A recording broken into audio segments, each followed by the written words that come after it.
نبی اسلام کے زمانے میں تو اس طرح مصحف نہیں تھا، اس زمانے میں کاغذ نہیں ہوتا تھا، جی کاغذ تو بعد میں ہے، اس زمانے میں تو چمڑے میں جی کپڑے پہ ہوتا تھا. لکڑی پہ ایک اور قرآن رکھنے کے لیے آپ کو ایک کنال جگہ چاہیے تھی، ایک پارا رکھنے کے لیے پورا کمرہ چاہیے تھا.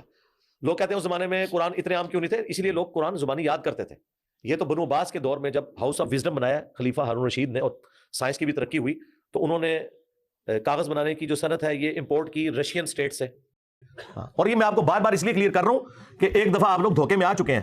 حضرت علی نے تحکیم کے مسئلے پہ آخری درجے میں اپنے فوجیوں کو سمجھایا تھا کہ یہ فراڈ کر رہے ہیں جو انہوں نے قرآن نیزوں پہ اٹھائے ہوئے ہیں.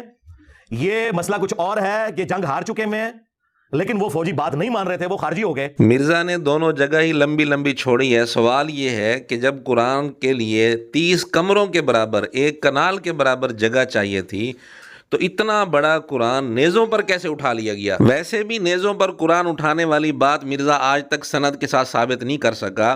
پھر مصحف عثمانی جو ترکی میں رکھا ہوا ہے، کیا وہ ایک کنال جگہ میں رکھا ہوا ہے؟ صدیق اکبر رضی اللہ تعالیٰ عنہ کے دور میں قرآن کریم جو جمع ہوا تھا، وہ مصحف، وہ نسخہ حضرت عمر رضی اللہ تعالیٰ عنہ نے اپنی بیٹی ام المومنین سیدہ حفصہ رضی اللہ تعالیٰ عنہ کے گھر رکھوا دیا تھا.